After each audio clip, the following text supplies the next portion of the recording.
This is Bishop Michael Burbidge, and you are listening to the Walk Humbly Podcast. All right, welcome to the Walk Humbly Podcast. We are on location at the Turner Farm in Great Falls, Virginia. I'm Billy Atwell, Chief Communications Officer for the Diocese, and your co-host for this live edition of the podcast. If you haven't already, please rate this podcast, write a review on it wherever you're listening. And we are also now on Spotify, so heads up on that.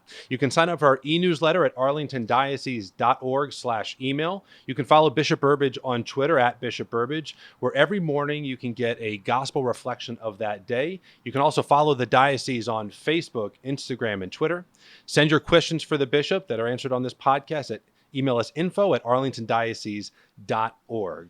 So, ladies and gentlemen, again, we are live here at WorkCamp 2020. I welcome your host, Bishop Burbidge. Bishop, how are you doing? I'm doing well, Billy. Thank you so much. Great to be with our listeners and viewers, but also great to be with Kevin Boley from our Youth and Young Adult Office, and also with these wonderful young people who are joining the podcast today and part of the WorkCamp this week. So, a little bit more exciting than being in the studio. It's a little bit, the studio's fun, but this is better, yeah, I got to say. Yeah. So you started out your day a little differently. You started out with a couple parish visits to visit some of the sites that are outside of here at Turner Farm. Talk about, what you witnessed and what you saw. Well, of course, we know like one of the highlights of the WorkCamp experience is that these young people who have so many choices on how they might spend their time have dedicated a week to help others, to improve the conditions where people are living, or even beautiful places that need to be improved upon to reflect God's creation. And so when the sites that I visited this morning, being here at the farm and seeing young people from around our diocese working. I mean, this is not just a camp where you don't work hard. They work hard.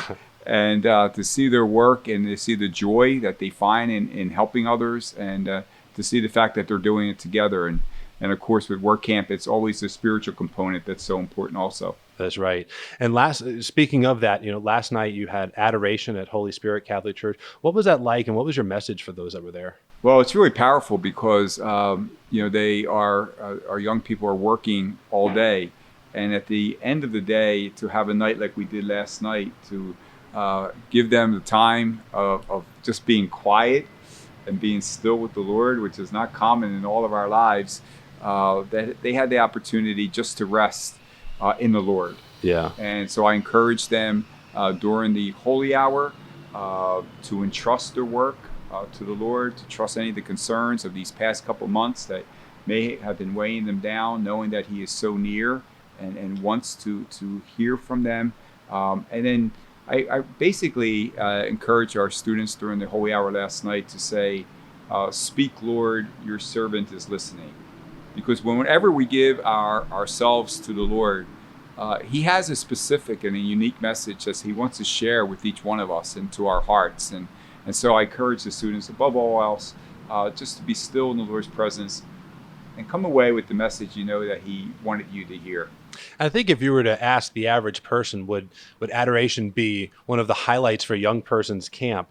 They would say probably not. But when you visited those parish sites, you asked each group that you saw, what did you think? And they brightened up. And it wasn't, just because you were there. They would truly respond and say that was special. There was something about that they really enjoyed. Yeah, and they listened to the speaker. They were able to. One of the speakers we had gave a very beautiful message about God's mercy and God's love, and some of the young people today were quoting. So obviously he was used to touch their hearts. And Absolutely.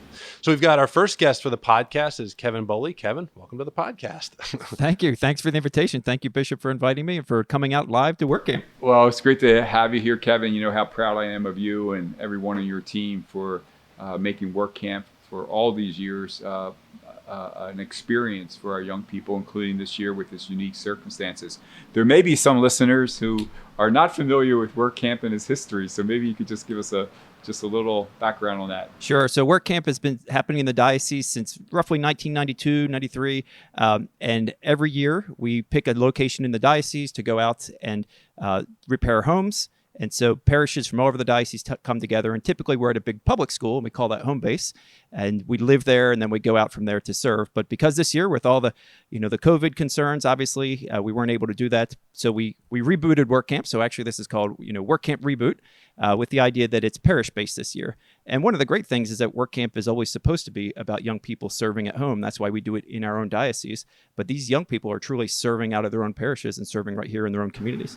Yeah, we don't have to look far, do we, to see where the need is right in our own backyard. So what were the challenges of this year's WorkCamp for you and your team? There must have been many. Yeah. So just figuring out how to make it still feel like a diocesan event. So we did a lot of programming, and each evening, in addition to them serving during the day, we all get together online, live streaming plus Zooming. So all the young people have the opportunity to participate in a common message. We gave out resources so that they all started the week with the same puzzle, the same challenge that they all had to do together. We're doing kind of inter-parish challenges, and they're all, performing different, activities during the week to earn points, to kind of have bragging rights at the end of the week. But certainly the technology is part of the challenge. Really, a lot of the challenge falls on the parishes this year, because typically they just show up to WorkCamp and we've done a lot of the work for them. This year, the work really transferred to them. So here we are at a farm where they brought in the tent, they brought in all the resources, the food, the mass, and so a lot of it goes to folks like Kevin Flores for putting this whole thing together here. And you have visited some of the sites too so far this week. What are you learning? What are you hearing? Oh, it's amazing how much, if you look at the pictures, it still looks like WorkCamp. It still feels like WorkCamp. I mean, the last site we were on, we got to meet with the resident and, hear some of her story. So for a lot of people, the only difference is they're sleeping at home. They're not sleeping at a school. So much of this has been a good experience for them. So we're really excited that the parishes all jumped on board. We have 38 parishes with 1,200 people all participating for this week. That's incredible. It really is. Yeah. I know you've devoted most of your life in helping young people and young adults. What does, if I could ask you in a personal way, what does WorkCamp mean to you? How does? Well, yeah. So for me personally, the whole reason I'm doing this is because I was invited to WorkCamp in 1995 as a contractor, and that moment, that week, changed my life, and it really got me listening to what God was calling me to. I was an engineer before that, and suddenly I felt like, hey, I can be a mechanical engineer and work on something like WorkCamp and projects, and also share my love of sharing, Christ with young people. So it kind of melded my two worlds. So I ended up leaving my engineering job and coming to do this office, or to this for the diocese. And you usually leave the young people at WorkCamp with a message. You get a chance to speak to them. What's your message to them this year? Certainly the message this year would be, this was a great experience to discover service right here in your community. You didn't go gather with thousands of other people. It was just here in your community. And actually, some of these young people aren't even here gathering. Some people can't even leave their homes, and they're still working from home. Some of the parishes, the young people are just participating at home. So the message would be, as you can see, Jesus is alive at home, and there's many ways we can serve in our own houses, serving our parents, serving our neighbors, or here in our local community. So stick with it and keep running that race. That's our theme this year. Keep running the race of being an active member of this church. Right. Thank you so much. Just for the last question, Kevin, how have you kept the spiritual component? We talked about the Holy Hour last night. Yep. Have there been other confessions last night? Yep. How about any other ways the spiritual component has been maintained? Yeah, so every young person gets a devotional guide, and all the adult leaders were trained on what the devotions are for the week. So we started with Sunday with the whole idea that there is a God, and then on Monday the message is that God loves you, and then Tuesday is sometimes we break that relationship, and so that's why Tuesday night is when we offer confessions, and it builds up towards Thursday with that final message is more of a sending forth of go be a member of this church. And so at lunchtime they gather and they spend an hour not only eating but discussing scripture, discussing the theme for the day. Tonight after the evening program they get into their small groups again, and so they're participating in small groups. Some of them actually go home and participate over Zoom in a small group. So we're trying to help them to internalize this experience throughout the entire week. Well, thank you, Kevin. Thanks to everyone in your office, everyone in your team for everything you're doing to make, even in a challenging and unique situation, a wonderful experience for all of our young people. Really grateful to you, Kevin. Thank you very much. All right. So thank you, Kevin. It's really an interesting experience, and I get to see behind the scenes all the work that Kevin and his team do. It's quite a monumental effort in a normal year. And then with all this, so great work. So Bishop, next we've got some of our guests, some of the young folks that are working hard and really making all of this happen, doing all the construction and the gravel and all that. Yeah. And again, as I have said to you last night and to the young people. I am inspired by you, and I'm edified. And I just want to thank you for your great example and witness. We're kind of spread out here. We're respecting social distancing, so we could talk without masks. But I think it might be helpful if we could at first, if we maybe could just ask you all to introduce yourself, what parish you're from, and these are all seniors. Maybe you could tell us where you'll be heading in the fall for college. Tripp, you want to begin? Yes, Bishop, thank you. So I'm Tripp Spano. I'm from St. Luke, and I'll be attending Virginia Tech in the fall. Okay, thanks. I'm Kieran Gouda. I'm from St. Mark, and I'll be attending Virginia Tech as well in the fall. Okay, great. Hi, I'm Hannah Byrne. I'm from St. Luke's, and I'll be attending JMU in the fall. All right, great. I'm Megan Rourke. I am from St. Mark, and I'll be attending Fairfield University. I'm Becca Schutte. I'm from St. Luke, and I'm going to be at Virginia Tech next year. All right. So why don't you hold on the microphone, Becca? We'll ask you the first question, and anyone else can feel free to join in, okay? So, Becca, what inspired you, especially during some unusual circumstances this year? What motivated you still to come and participate in WorkCamp this year? So this is actually my first time ever coming to WorkCamp. Oh, it's your first time? Okay. Yeah, it's something that I've always wanted to do, but I've always been super busy in the summer. So I'd say this whole quarantine thing for me has actually been kind of a blessing because I've been able to participate and do some things that I wouldn't have been able to do otherwise. So Great, yeah. Great. Anyone else want to tell me, why are you here? Yeah, sure. So this is actually my 4th summer at WorkCamp, so I definitely wanted to finish out all my years at WorkCamp, even if the circumstances aren't ideal, because WorkCamp has been a really, really great experience for me. And I know that being an experienced work camper, I can definitely hope to make that same experience for the people around me just as good as it was for me. That is great. Yeah. That's great. Well, let's hear from all of you, because I'm very interested in. So this is my 2nd work camp, and last year work camp changed my life. It was one of the best experiences I've ever had. So obviously I wanted to do it again this year, and working out here and not going to a home base with everybody obviously was unfortunate, and I was kind of hesitant coming in, but I figured that we're still going to be able to do this. God's still going to have a message, so I should come out here and give it all I got. That's good, Tripp. Thank you so much. So this is also my 4th, and each year is a different experience. This one's very different, but main reason I wanted to come this year is my brother, and I wanted to make sure that he comes all 4 years, hopefully, as well. So a great example, and you can talk from your own experience. That's great. Yeah. This is my 3rd year. I came back because I just love the community here, and I still keep in touch with a couple of the people that I've met in the past just in crews, and it's crazy how close you get with people after just 4 or 5 days of knowing them. So yeah, that's great. Thank you so much for sharing that. And so we're midweek, right? This is day 3. Yep. Day 3. Has there been any impact or experience that has already influenced you, like something that has been somewhat of a learning experience, or something that has touched you that has happened already throughout this course? Yeah, definitely. Just despite the odd circumstances and only being here for a couple days, we had adoration last night actually, and one of my favorite parts of WorkCamp is adoration, just that gym full of people just in the presence of God, being so moved. And I was a little bit hesitant about doing it out here in a tent on the grass outside with a significantly less amount of people, but I was pleasantly surprised that it still moved me in the same way that it has in years past.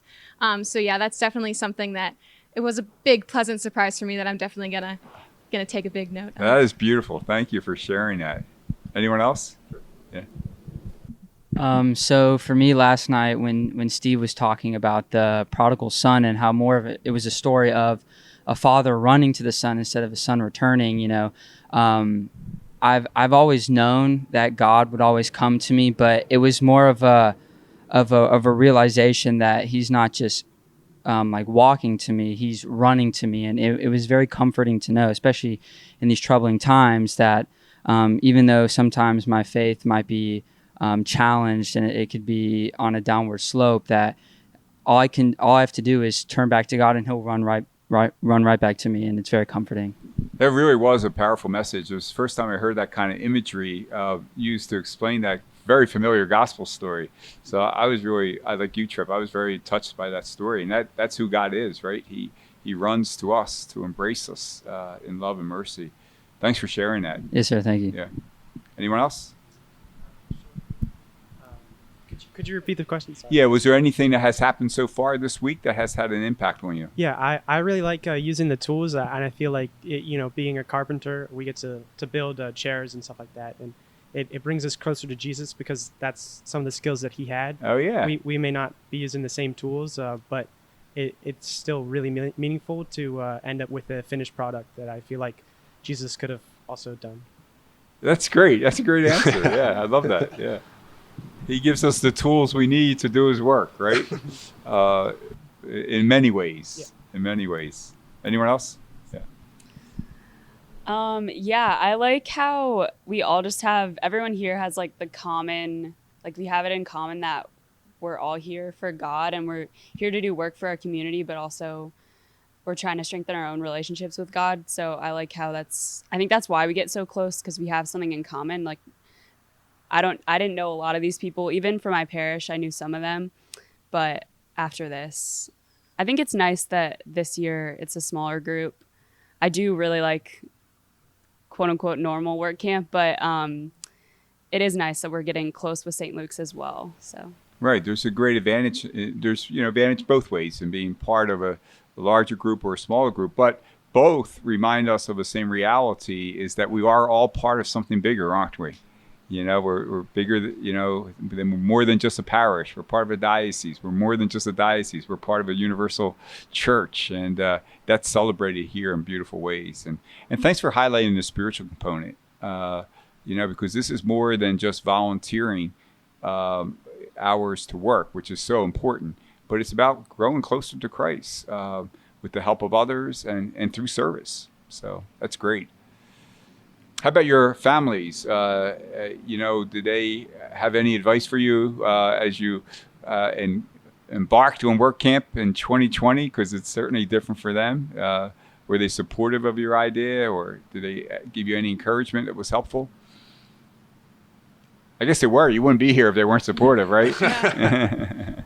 My mom was really excited for me, and actually 2 of my siblings are here as well, for us to do work camp, just because it has been something that our family is always kind of bummed that we haven't been able to do. But I'd say just because it's like the way it's set up this year, it was definitely easy for us to get us all signed up and here. And it's kind of nice because even though I have some of my siblings here, I've been able to meet people from my parish that I didn't know and from St. Mark's. So it's been kind of awesome. Yeah, that's great.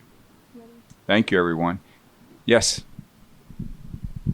I'm always very encouraged to go to work camp by my family because I'm number 5 of 6 kids in my family, and majority of my older siblings have gone to work camp, and actually both my parents and my younger sister are here at work camp, and they've always encouraged me. But I definitely got a special type of encouragement this year from my dad. Just he's been a contractor at work camp, and this is obviously the first time that I got to have him as my contractor for one of the days. Wow. So yeah. Just being able to, I'm obviously at work camp with all of them, but it's just a special experience to be able to be on the site and working with him. Just definitely helped grow our relationship in a special way, and also let him give me some sort of encouragement, just kind of in a different way than what it normally is. That's great.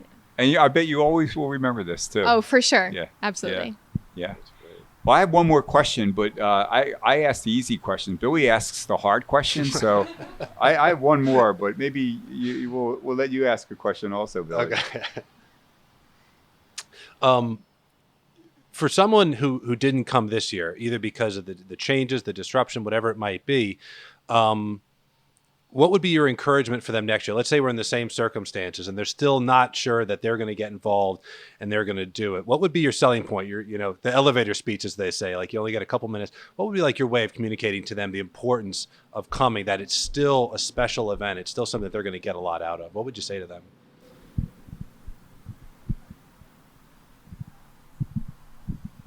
So I actually had to try and convince my cousin last year to come, and I would still say the same thing. It's even though you have to give up a week, even though it's not you have to come out of your comfort zone. Like Kevin Boley always says, lean into it, and I think the spiritual experience is so worth it, especially with adoration and confession. I think it gives us an opportunity to see other people our age doing those things, and I think it's really meaningful. Thank you. Thanks for sharing that. I'd say like there's no harm in trying it, because Yeah. personally, I've never met a person who's come to WorkCamp and not liked it. I'm sure there's one person out there, but I would say that there's really no harm in trying it, because if so many people have had life-changing experiences, like Tripp said, it changed my life the first time I went. Every single time is a different experience too, because you're with a different crew, different contractors, different adult leaders, and your parish. Some people graduate, new people come. So, yeah. That's great. That's great. You make a great point about it being different each year. I've talked to so many people that have done this for many years, or contractors that have done it for a decade. I mean, Kevin, you've been doing this for a long time now. There's a reason. There is something unique about each year. It doesn't have to be COVID. It can be something else that makes that year so special, and they come back the next year to do it all over again. It's absolutely right. I mean, as you mentioned, some of these contractors have been coming 10, 15 years, and the moment WorkCamp ends, they email us and say, what's the dates for next year? Because they want to be a part of it. And yeah, every year we have a different theme, different speaker, different community, different project. Every year is going to be a different experience. That's very cool. Great. Do you have any, now that you have Kevin Bowley sitting right here, do you have any suggestions about, from your experience this year or in the years past, that we should continue, or maybe some new ideas that you would want us to consider? I always wish WorkCamp was longer. Like, I wish it was a full week, but I understand the challenges in that, and I understand. Yeah, absolutely. And that, and really our challenge is, how do we make WorkCamp more than just 1 week, so that when you go home, and that's what I'm so excited about this year, is some of these projects can carry on next week, and some of these relationships can carry on, and the same people can be going to serve, because some of these projects aren't going to be done over this week, and so the parish can continue to make that happen, and you guys can continue to be going daily mass and praying with one another with the relationships you've built. So that's one of the great things about this year, is I do think it'll help it to extend beyond that 1 week. So for me this year with coronavirus, there was a lot of maybe doubt that WorkCamp would be able to happen, and for me, I was also kind of on the fence, because I was like, I'm not sure if I should go to WorkCamp if it's not going to be the same. But luckily, you guys have pulled it off, and now that I'm here, I'm just so thankful that you have. So I would just say that even if next year's the same with coronavirus, just to do your absolute best to make this happen, because this is still an amazing week so far, and I'm so grateful that I was able to come. And so I thank you for you and your team for being able to make this happen. Thank you, Tripp, and thank you, Bishop, because it was a risk when we started planning this a couple weeks ago. We knew, well, we might still be completely closed up at that point, and thank God we're in phase 2 and we're able to make these kind of things happen. So thank you very much. I think that's a great note to end on, Tripp. So thank you. We'll end on such a positive message, and some of our leaders out here who are participating as youth ministers, construction leaders, things like that. We can't do it without our volunteers. I want to say a word of thanks to all of you who are here and via live stream for giving of your time to help our young people have this wonderful experience that, as you have heard, helps to change and transform their lives. So thanks are owed to so many people throughout our diocese. And thank you once again. Thanks for being part of the podcast. If Hollywood calls you tomorrow or something like that, you know that you got your start on the Walk Humbly Podcast. Yeah. Thank you, everyone. And just a reminder for everybody. So this is coordinated by the Office of Youth, Young Adult, and Campus Ministry. If you want to learn more about them, you can check them out on our website, arlingtondiocese.org/youth-ministry. They're also on Facebook. It's facebook.com/Arlington Youth Ministry. And their Twitter handle is Arlington Youth. You can find out about WorkCamp for next year, the other things that they do. Also, if you want to help the poor, you're watching this and you're like, wow, I would love to do something for those who are in need. Catholic Charities is always looking for help. Go to ccda.net to learn more about them. And this office, the Office of Youth and Adult Ministry, WorkCamp, it's largely funded by the bishops. Lenten appeal. So for all those who have contributed to the BLA, know that you've made possible what's happening here. These supplies, these tents, all this work is not free, but you've made that happen. And we're so grateful that you facilitated the stories that we have with these young people because of your generosity. So thank you so much for that. Bishop, any final thoughts? And if you'd end us with your blessing. Yeah, sure. I would just like to maybe just pray for our young people and all those participating in WorkCamp, that as they continue this week, God will watch over them and keep them safe and healthy, take good care of them, bless their work and initiatives, because everything they're doing is being carried out for the glory of God and in service to others. So, dear Lord, I ask you to bless all of our young people and give us the grace that together we may walk humbly with our God. Thank you, everyone. Thank you for listening to the Walk Humbly podcast. Make sure you check out more episodes on iTunes, Google Play, Stitcher, and Spotify. You can follow me on Twitter at Bishop Burbidge, where I offer gospel reflections each morning and share photos and updates of what is going on in the Diocese of Arlington.